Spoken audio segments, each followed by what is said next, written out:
What's going on, everybody? This is episode 738 of the First and Frame Rate Show. I am VF Baller. Over here, we talk about Georgia Southern and Atlanta Falcons football.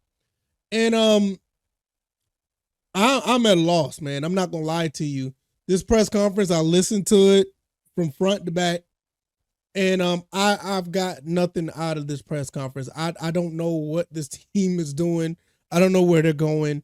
I'm being honest. I'm a little confused. Because there was not much answers to the questions that was asked. Some of the stuff was, a little bit of clarity when you talk about other players and other quarterbacks that was talked about coming to the Falcons, or, the rumors. I mean, I got that. But as far as the operations of this, I'm really confused. Maybe you can call me a novice. I don't know what I'm talking about. That's fine. Maybe you can enlighten me in the comment section or on X or whatever the case may be, because I have no idea what this team is doing. I'm really at a loss. But we're going to talk about it. So if this is your first time here, welcome. I can be found on YouTube and Rumble, also on Anchor, Spotify, Apple, and Google Podcasts. I appreciate everybody who's been listening to the show, checking out the YouTube channel, checking out the channel on Rumble. I really appreciate you guys. Follow me on X or Twitter at VF Baller. The website is firstandframerates.com. You can go check out all that stuff there. CashApp and PayPal links are below if you want to donate and support the show. All right, let's just get straight into it. Yeah, I get some things, chain of command in most cases. I'm not slow or whatever the case may be on that end. But first and foremost, Terry Fontenot wasn't at the press conference, and I know that rubbed a lot of people along the wrong way. They did give an explanation why he was not there. They say he was at Flowery Branch handling the situation with a lot of other people who possibly not going to be employed with the Atlanta Falcons due to the firing of Coach Arthur Smith. I kind of get that. I get it. But there's a time and place for some of this stuff. And in my opinion, I got to be honest. Arthur Blank probably shouldn't have done this, press conference. If Rich McKay going to be there, him and Terry Fontenot should have been there. They could have done this whole situation with this hiring at another time, or they could have just done, or not the hiring, but the displacement of other personnel because of the coach firing at another time, or they could have done this press conference at a later time. I mean, look, you're only less than 24 hours into what happened. There's not a big deal to rush to the mic and talk about this. Get your house in order first and then go forward. But with Arthur Blank and Rich McKay there and no Terry Fontenot, it just gave off a really bad look, first and foremost, on how things are looking. Maybe it's the right thing to do, but for the perception of the fans, it shows off of a different vibe. Not only that, it shows off a different vibe to the rest of the league.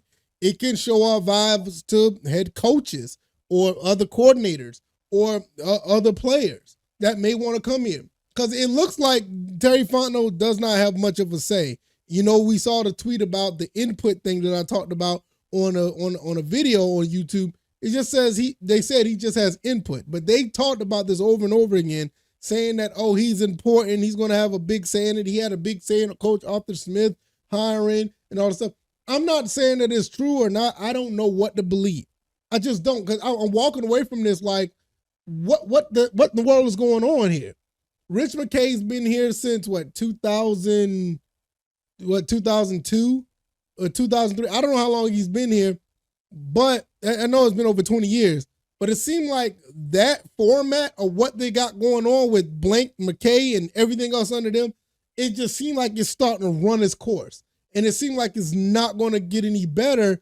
You had your shot where you went to the Super Bowl, you were 3/4 away of winning, and it seemed like they're probably in a rush to try to capture that again. And it's one of the reasons why Coach Arthur Smith probably was fired so quickly, because usually 3 7-10 seasons, you kind of get, a little bit another season. I guess because it was so abysmal, that's why they got rid of him. But 7-10, 7-10, 7-10, I've seen coaches with worse records get longer tenures. But that's neither here nor there. I really feel that this front office, is well-intentioned that they are, I think they just have no idea what they're doing. Maybe they know what they're doing, but it's whatever they're doing is just not working.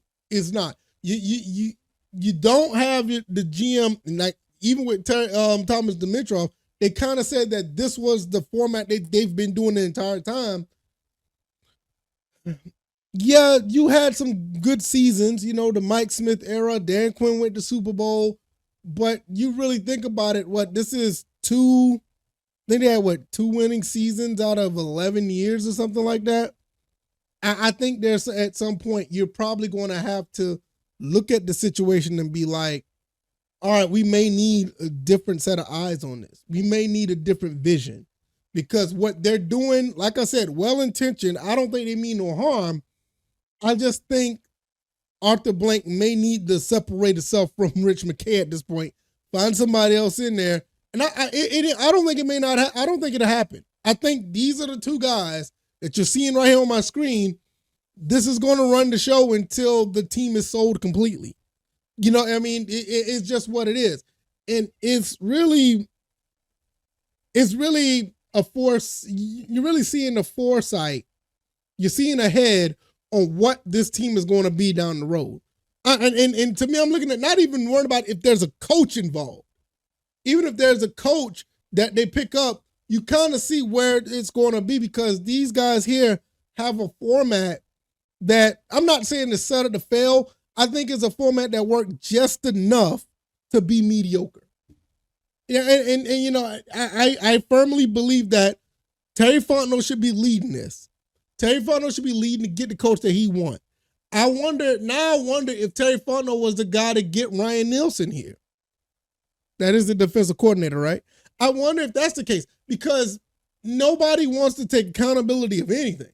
They throw Coach Arthur Smith under the bus, with the softest throw. They basically place him under the bus. They don't throw. They say that he was the issue of everything, but I'm starting to wonder, is that really the case? Yeah, the play calling, you can firmly put that on him.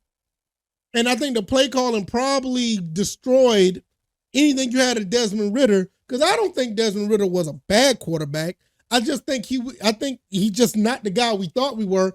And with Coach Arthur Smith play calling and this scheme just made it worse.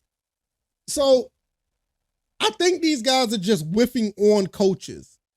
And I really do wish that Dan Quinn would have fixed some things early. If he would have fixed some things early, we probably would have continued to have him as a coach, but it just got so bad so fast after the Super Bowl collapse, you almost had to let him go. Mike Smith, I've heard stories now about Mike Smith that his health was probably on the line. That's the reason why he had to go. It's really disheartening when you really start to pay attention to this, because I've never seen all the press conferences I've never seen anything like this, where you walk away with this like, all right, something is not right in the front office at this point. Something's not right. Too many questions are being asked. Nobody knows what's going on with Ridder. Nobody don't want to take responsibility of the Ridder situation. The front office say it's on the coaches and GM. They don't know anything about the Lamar Jackson. One person don't know nothing about the Lamar Jackson situation. Other person saying what we all thought. The Deshaun Watson situation, that nobody knows anything about that. Matt Ryan, it's just so much that the front office is like, hey, we're hands off, but we're going to be hands on with this. Like, no, if you're going to be hands off on that stuff, you need to be hands off on the coaching decision as well. Because Rich McKay, they claim that Terry Fontenot was a part of this deal with bringing Arthur Smith in, which is hard for me to believe that, because Coach Arthur Smith was hired beforehand. But nevertheless, they say that he was involved with that. The Dan Quinn situation, Thomas Dimitrov, Mike Smith, all this falls back on the front office. And I'm not talking about GM front office. I'm talking about these guys' front office. Like I said, I don't think Arthur Blank really knows everything that's going on or how everything should run. He needs football eyes on the situation. And his eye is Rich McKay. I think Rich McKay is absolutely becoming the problem if you haven't already. Like I said, I haven't really talked about him. I haven't dug that deep into the organization. I look at what the play is on the field and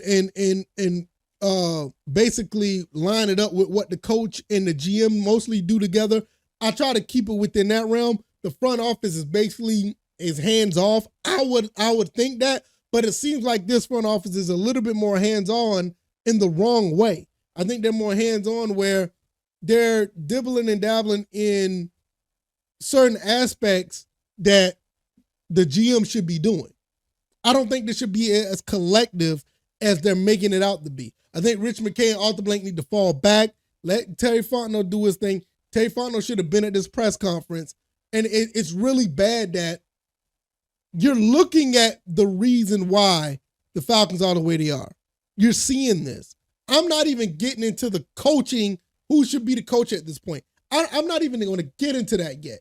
Or at this point. I ain't going to say yet, but at this point. Because I got two people I thought that I think should be coach, Flores and Harbaugh. And there's a lot of people going out and talk about Todd Monken now, which I'm not against.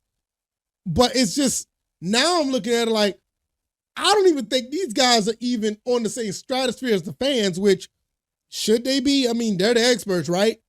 But it just seems like they don't know.